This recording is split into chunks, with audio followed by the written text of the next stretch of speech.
네, 오늘 뉴욕 3대 지수 혼조 흐름으로 마감을 했습니다. 오늘 다우 지수 같은 경우 전장 대비 0.27% 상승한 수준에서 종가를 형성을 했고요. S&P 500 지수는 전장 대비 0.07% 하락 마감했습니다. 나스닥 지수 역시 전장 대비 0.03% 하락 마감을 했습니다. 네, 오늘 이제 내일이 6월의 마지막 거래일이 되는데요. 6월의 마지막 거래일을 하루 앞두고 3대 지수가 혼조 흐름을 보이는 모습입니다. 오늘 3대 지수는 장 초반 오름세를 보였습니다. 어제 뉴욕 증시가 큰 폭으로 급락을 했었기 때문에 이에 대한 낙폭 회복 시도가 나왔지만 결국 실패를 한 모습이고요. 오후 들어서는 이제 보합권으로 올라와서 거의 변동이 없는 수준에서 마감을 했습니다. 경제 성장률 확정치가 나왔습니다. 미국은 이제 GDP 결과를 세 차례에 걸쳐서 발표를 하는데요. 먼저 속보치를 발표를 하고 이것에 대한 수정치를 발표를 합니다. 그리고 마지막으로 확정치를 발표하게 되는데요. 오늘 이제 1분기, 즉 올해 1월에서 3월까지의 성장률이 확정치로 발표가 확정이 되게 되었습니다. 결과적으로 말씀드리자면 1분기 GDP는 지금 마이너스 1.6%로 확정이 되면서요. 역성장을 기록을 했습니다. 지금 GDP 성장률이 마이너스를 기록한 것이 2020년 2분기, 즉 팬데믹 초기 이후에 처음 있는 일입니다. 7개 분기 만에 첫 역성장이 나타났고요. 이제 지난 직전 분기, 지난해 4분기는 성장률이 6.9%를 기록을 했었습니다. 이 6.9% 성장률에서 지금 마이너스 1.6%로 상당히 급격하게 둔화가 된 모습입니다. 이제 1분기 GDP가 이제 마이너스를 기록할 것이라는 것은 대체로 시장에 예상이 되어 왔었는데요. 잠정치가 마이너스 1.5%로 기록이 되면서 역성장은 대체로 예상을 했지만 오늘 나온 확정치는 그 잠정치보다도 조금 더 낮은 수준입니다. 그것도 하회하는 수준으로 집계가 됐습니다. 네, 이제 일반적으로 한 국가의 GDP 성장률이 2개 분기 연속으로 마이너스를 기록하면 기술적인 경기 침체에 접어든 것으로 간주를 합니다. 미국의 경우에는 전미경제연구소가 공식적인 침체를 선언해야 하긴 하는데요. 어쨌든 1분기 GDP가 확정치가 이제 마이너스 역성장으로 나오면서 2분기 GDP는 반등을 할 수 있을지에 대해서 상당한 우려감이 펼쳐지고 있습니다. 하지만 전문가들은 1분기의 GDP 역성장은 이제 주로 무역 적자라든지 미국의 무역 적자라든지 기업들의 재고 투자 감소 때문에 이렇게 역성장을 기록을 했다라고 분석을 하고 있고요. 미국 경제 자체의 건전성을 평가하는 이 하위 지표는 다소 양호했다라고 평가를 하고 있습니다. 세부적으로 지표를 보면은 이제 뭐 PC 가격 지수라든지 근원 PC 인플레이율 요런 거는 이제 잠정치보다 살짝 높은 수준을 나타냈는데요. 물가는 여전히 높은 상황이지만 1분기에 소비 지출이 그렇게 크게 둔화되지는 않는 모습을 보였습니다. 소비 지출이 플러스를 유지를 하면서 크게 하락하지는 않았고요. 그렇기 때문에 2분기 되어서는 미국 경제가 활발한 소비 지출에 힘을 입어서 플러스 성장세로 반등할 것으로 전망을 하고 있습니다. 네, 오늘 파월이 이제 포르투갈에서 열린 유럽 중앙은행 포럼에 참여해서 대담을 했습니다.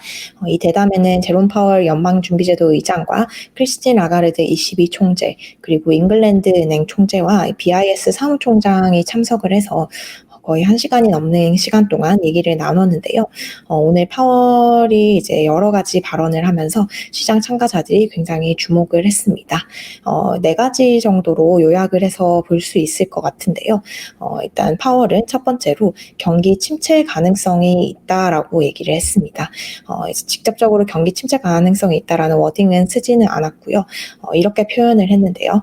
연준이 경제가 연착륙하는 것을 보장을 할 수는 없다라고 설명을 했습니다.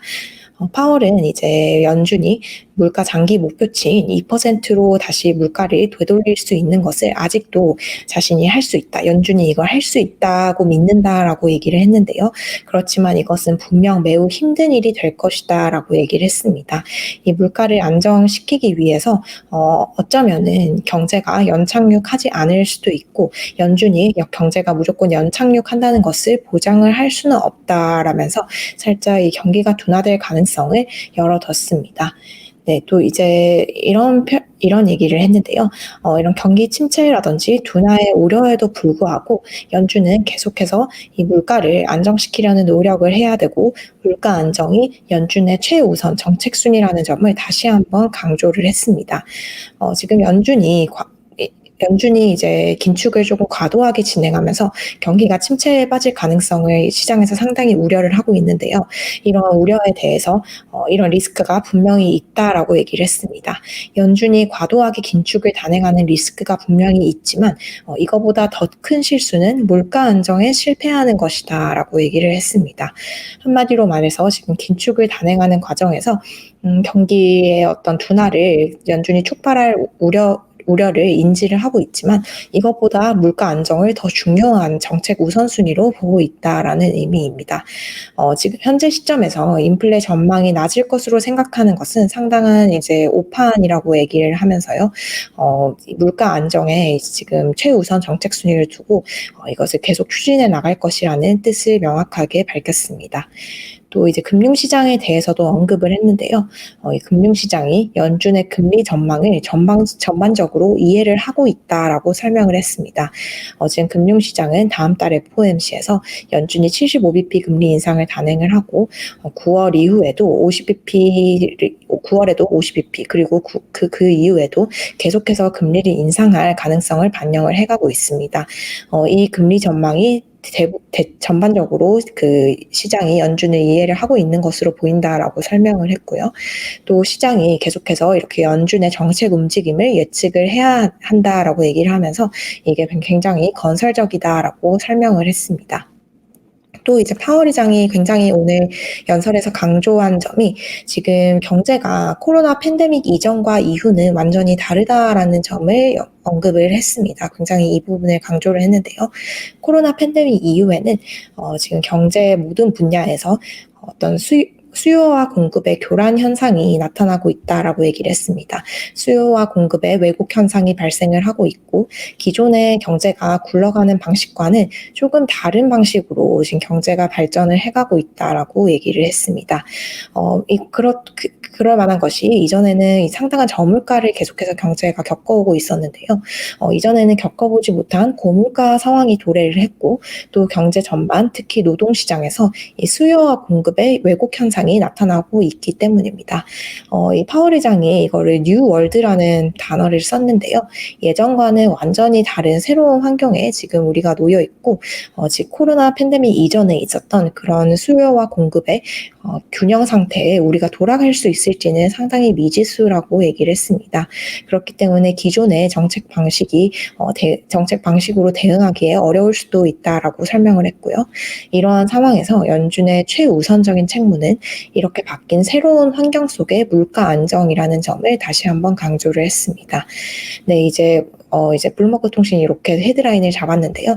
이제 새로운 인플레이션 에라라고 설명을 하면서 이제 이게 새로운 시대이기 때문에 기존과는 다른 방식으로 경제가 움직이고 있다는 점을 우리가 모두 유념을 해야 한다는 점을 강조를 했습니다. 네, 오늘 연방준비은행 총재 중에서 로레타 메스터 클리브랜드 총재가 발언을 했습니다. 지금의 경제 환경이 계속해서 이어진다면 7월 FOMC에서도 75bp 금리 인상을 지지를 할 것이다라고 밝혔습니다. 지금 메스터 총재는 중앙은행들이 단호하고 계획적인 조치를 통해서 인플레이션을 낮춰야 한다라고 이제 강조를 했고요. 또 이제 공급 충격으로 인한 인플레이션 급등세가 인플레 기대의 안정성을 위협할 수 있다라고 경고를 했습니다. 결국 이제 75bp 금리 인상을 다음 달에도 지지를 하겠다라는 골자입니다. 네, 오늘 3대 지수만 보면 이제 보합 수준을 나타내면서 큰 변동이 없었지만요. 지금 시장에서는 향후 이제 하반기 시장을 굉장히 좀 변동성이 높을 것으로 예상을 하고 있는 것이 대세입니다. 지금 장에 대해서는 약간 폭풍 전야의 시기로 보고 있는 것 같습니다. 지금 왈스파고의 전문가는 오늘 장에 대해서 이렇게 설명을 했는데요. 지금 거시경제적인 요인으로 따른 이런 시장 부진, 상반기 내내 이어진 이런 시장 부진 이후에 뒤따른 극단적인 숏 커버링 랠리가 있었다라고 설명을 했고요. 또 이런 것들이 반복이 되면서 이번 여름에 상당한 변동성이 예상이 된다라고 얘기를 했습니다. 이제 여름이 되면 급락 워시아웃이라고 표현을 했는데요. 주가의 급락이 거의 나타날 것으로 예상을 한다라고 얘기를 했고요. 또 연준이 이제 금리를 기존에는 25bp씩 올리고 했지만 지금 50bp씩도 올렸고 75bp 인상까지 한 상태입니다. 이 연준의 금리 인상 폭이 25bp대로 돌아가기 전까지는 지속적인 랠리가 나타나기는 어렵다라고 얘기를 했습니다. 결국 관건은 이제 시장이 이렇게 계속 하락을 할 것으로 예상이 되지만 그 중간중간에 언제 베어마켓 랠리가 펼쳐지는지가 이게 관건인데요. 이 타이밍을 예측하기가 굉장히 어렵고 또 여름에 이 변동성이 예상이 되기 때문에 좀 상당히 어려운 장이다라는 평가를 했습니다. 네, 또 다른 전문가는 이렇게 설명을 했는데요. 지금 시장을 압도하고 있는 심리가 상당히 부정적이다라고 표현을 했습니다. 지금 상당한 시장 전문가들이 수개월 안에 S&P 500 지수가 몇백 포인트 떨어질 수 있다라고 보고 있기 때문에 베어마켓 랠리가 발생을 한다고 해도 이것을 외면하려는 사람들이 상당히 많다라는 평가도 이어졌습니다. 네. 지금 뉴욕 증시가 상반기 거래를 하루 남겨두고 있는데요. 올해 상반기 실적은 지금 상당히 최악 수준으로 생각을 할 수 있을 것 같습니다. 올해 1월부터 6월까지 오늘 현재까지 S&P 500 지수가 지금 20%가량 하락을 했습니다. 약세장에 진입하기도 했었고요. 그 약세장 길목에서 계속 최근에는 간당간당하게 움직이고 있는데요. 만약에 S&P 500 지수가 현 수준에서 이번 상반기를 마무리하면 이것은 이제 1970년 이후 최악의 반기 하락률로 기록이 될 전망입니다. 1970년에는 상반기 이제 실적이 21.01% 급락을 했었고요. 그럼 거의 지금 50년이 넘는 기간 만에 최악의 반기를 기록을 할 예정입니다. 지금 올해 들어서 나스닥 지수가 오늘 현재까지 28%가량 빠졌고요. 다우존스 30 산업평균 지수도 15% 가까이 빠졌습니다. 지금 상반기 실적이 정말 너무나도 기록적으로 좋지 않았다는 것은 이제 숫자로도 이렇게 확인이 되고 있고요. 이제 관건은 상반기에 이렇게 부진했기 때문에 과연 이제 하반기는 어떻게 되느냐라는 것이 이제 관건입니다. 하반기에는 이제 또 미국의 그 중간 선거 같은 것도 앞두고 있기 때문에 변동성이 상당히 증폭이 될 것으로 예상이 되고요. 이제 마켓워치가 과거 증시를 분석해 본 결과를 이렇게 발표를 했습니다. 상반기에 이 주가가 15% 이상 하락했던 때를 역사적으로 이렇게 짚어봤는데요. 과거에는 상반기에 주가가 15% 이상 하락을 했을 경우 이제 하반기에는 상승을 하는 모습을 보였습니다. 하지만 이게 지금 1932년, 39년, 40년 굉장히 좀 옛날 이야기고요. 가장 최근이 1970년입니다. 사례 자체도 이제 5번밖에 없기 때문에 이 전철을 뉴욕 증시가 올해에도 따를지는 상당히 좀 미지수로 남아 있고요.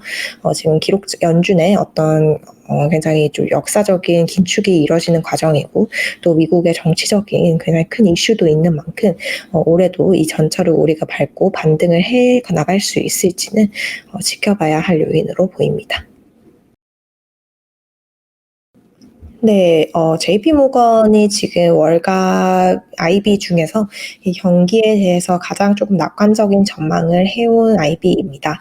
지금 모건 스탠리라든지 이제 다른 IB들이 계속해서 경기 침체의 가능성을 높여왔을 때 JP모건은 반면 아직은 경기 침체가 현실화되지 않을 것이라는 전망을 고수를 해왔는데요.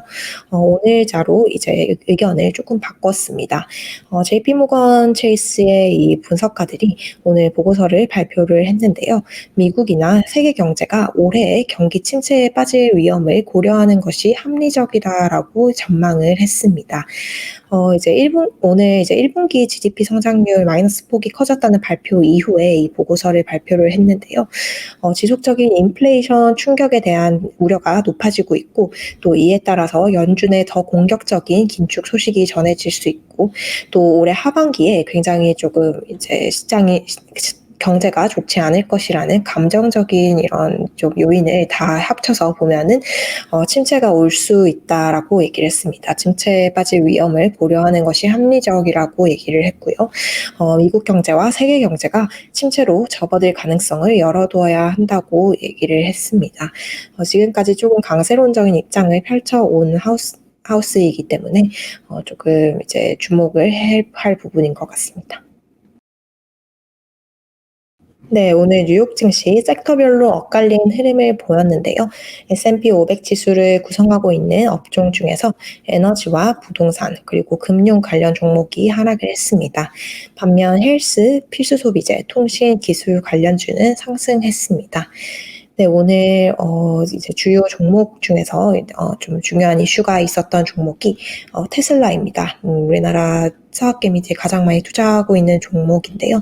지금 테슬라 같은 경우는 7월 말에 2분기 실적과 차량 인도분을 발표를 하게 됩니다. 과연 이 테슬라가 2분기에 얼만큼의 차량을 인도했느냐에 대해서 굉장히 많은 애널리스트들이 촉각을 기울이고 있는데요. 지금 계속해서 월가에서는 테슬라가 2분기에 인도한 차량이 좀 많이 줄어들었을 수도 있다라는 비관적인 우려가 이어지고 있는 상황입니다. 지금 1분기에 테슬라는 차량 인도를 이제 31만 건 가량을 했는데요. 사상 최대 수준으로 차량을 인도를 했었습니다.